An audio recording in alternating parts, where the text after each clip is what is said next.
Bro, this just got serious. Like, genuinely serious. Word is spreading online that Erika Kirk is allegedly looking to take legal action against Druski over that viral skit. But just how true are these claims? The chatter online is getting so loud that we actually need to sit down and break down just how real these claims could be. Because when you look at everything, the skit, the reaction, what close sources are saying, and now Druski breaking his silence, there is a lot more to this story than people are giving it credit for. Stay right here, because by the end of this video, you are going to have the full picture, and you can decide for yourself just how far this thing could actually go. Alright, so if you missed the original story, let me catch you up real quick, because you need the full picture to understand why this is such a big deal right now. A couple days ago, Druski dropped a skit titled How Conservative Women in America Act. Full prosthetics, blonde wig, white jacket, the whole production. The skit runs through a series of scenes: a patriotic rally with fireworks and American flags, a mock press conference about the Iran war, a Starbucks drive-thru ordering an organic pup cup, a faith testimony holding a Bible, and then the moment that broke everything. His character steps to a podium and talks about protecting white men in America. Behind him, a guard visibly reacts when the line lands. The clip spread everywhere instantly.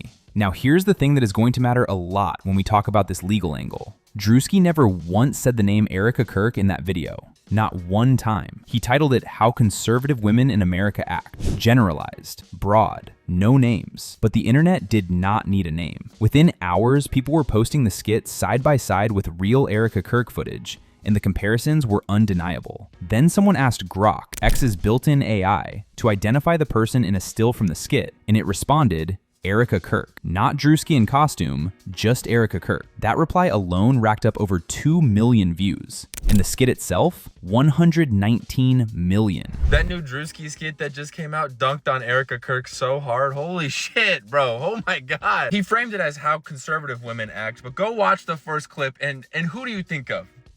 Who's the first person that come to mind? Erika Kirk is like mother to these conservative women, right? Like the Laura Loomers and the Kristen, Caitlyn, whatever, the White House press secretary. And Druski nailed it to a T. He nailed him to the cross.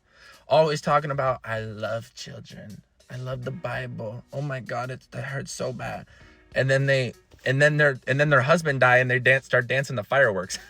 He looks fucking terrifying. The makeup he put on looks terrifying, but like it's not a far cry off from how terrifying the makeup actually looks on that they wear. That seriously might be some of his best work, and I already know they're gonna come for him. Oh, stop doing whiteface, Druski. It hurts because it's true. What they need to realize is it hurts because you got clocked. This is what the liberals call clocking your T.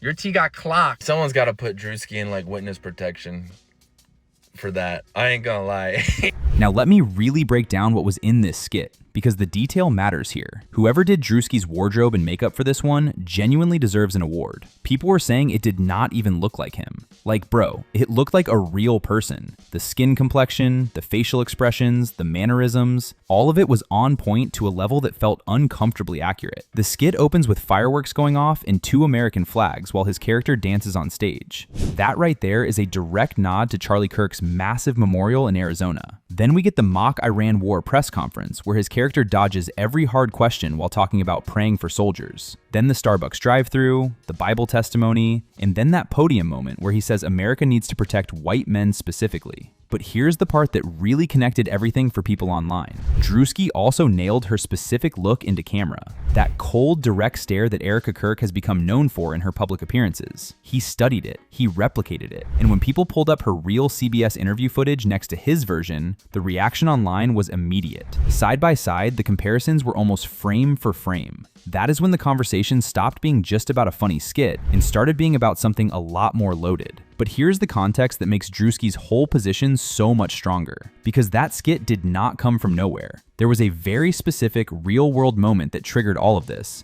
and it happened just 2 weeks before the video dropped. On March 11th, Erika Kirk showed up at a press conference in Arkansas alongside Governor Sarah Huckabee Sanders. The event was about Turning Point USA expanding their Club America chapters into high schools and colleges across the state. Standard political movement stuff, right? But then Erika Kirk gets to the microphone and says word for word, "Don't let anyone disenfranchise you because you're a young man, especially a young white male man." That clip went absolutely viral on X and TikTok the same day. People could not stop replaying it. The phrase young white mailman became a meme overnight, and people were also clocking the fact that there was a black student standing directly behind her as she delivered that line, which just added another layer to the whole thing. So when Druski's character steps up to that podium and talks about protecting white men in America, he was not making things up. He was reflecting her own words back at her. And within hours of the skit going live, people were posting the Arkansas footage side by side with Druski's version. The comparison was too clean, too accurate, and that is exactly the argument Druski's camp is going to lean on hard if this legal conversation gets any more serious. Okay, so now let's actually get into the legal talk, because this is the part everybody wants to know about. Can Erika Kirk actually sue Druski? And just how far could this realistically go? Close sources say Erika and the people around her are absolutely furious. The word being used behind closed doors is fuming. She finds the skit deeply offensive and disrespectful on multiple levels. As a political figure, as a public speaker, and as a widow who is still very much in a public grieving process.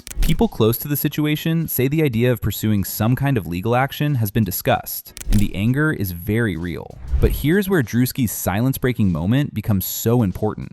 Because when he finally addressed this whole situation, his response was essentially calm, unbothered, and calculated. And the core of what he said boils down to one thing. He never said her name. Not once. The skit was titled How Conservative Women in America Act. It was a generalized parody of a type of person, a political archetype, a public behavior pattern. There is no defamation claim if you never identified anyone. There is no impersonation lawsuit if you never named the person. The audience connected those dots themselves. Grok connected those dots. But Druski, he just made a skit about conservative women. And legally speaking, that argument has teeth. Satire and parody are protected forms of expression. Public figures have a significantly higher bar to clear when it comes to defamation. And the fact that every single element of that skit was rooted in things Erika Kirk actually said and did in public makes the legal ground even shakier for anyone trying to come after him. He did not fabricate anything. He dramatized real public statements. That is what comedians do.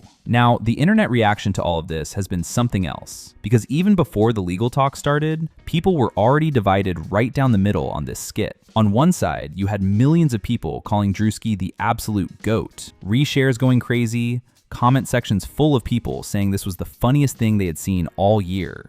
One post alone with over 500,000 views called him the GOAT for how he handled the whole thing. The positive energy around this skit was massive. But then on the other side, and this is what makes the story genuinely interesting, even people who love Druski were uncomfortable. Conservative media personality John Root posted that it was completely disrespectful and pointed out that this is a woman whose husband was brutally assassinated. Right-wing journalist Dom Luker said some things go too far when it comes at the cost of a grieving family. And regular fans in the comments were saying, bro, I love you, but this ain't it. And then there's the broader context that keeps feeding this whole cycle. Since Charlie Kirk was assassinated in September 2025, Erika Kirk has been at the center of a new internet moment almost every single week. The State of the Union, where Trump called Charlie a martyr and cameras cut to her face. Candace Owens pushing conspiracy theories about whether her grief is even genuine. Joe Rogan going on his podcast just 5 days before Druski's skit dropped and calling her an odd duck. Every single one of those moments built on the last one and made the next one hit harder. Druski's skit did not come out of nowhere. It was the latest wave in a cycle that has been building for months. So here's where we land. Erika Kirk is furious. Close sources confirm that. The legal talk is real, even if nothing is official yet. But Druski, he is calm, he is unbothered, and he built himself a very clean defense the moment he decided never to say her name. Whether this actually turns into a lawsuit or stays as internet noise, this story is not done. Not even close. The cycle that started when Charlie Kirk was killed has no signs of slowing down,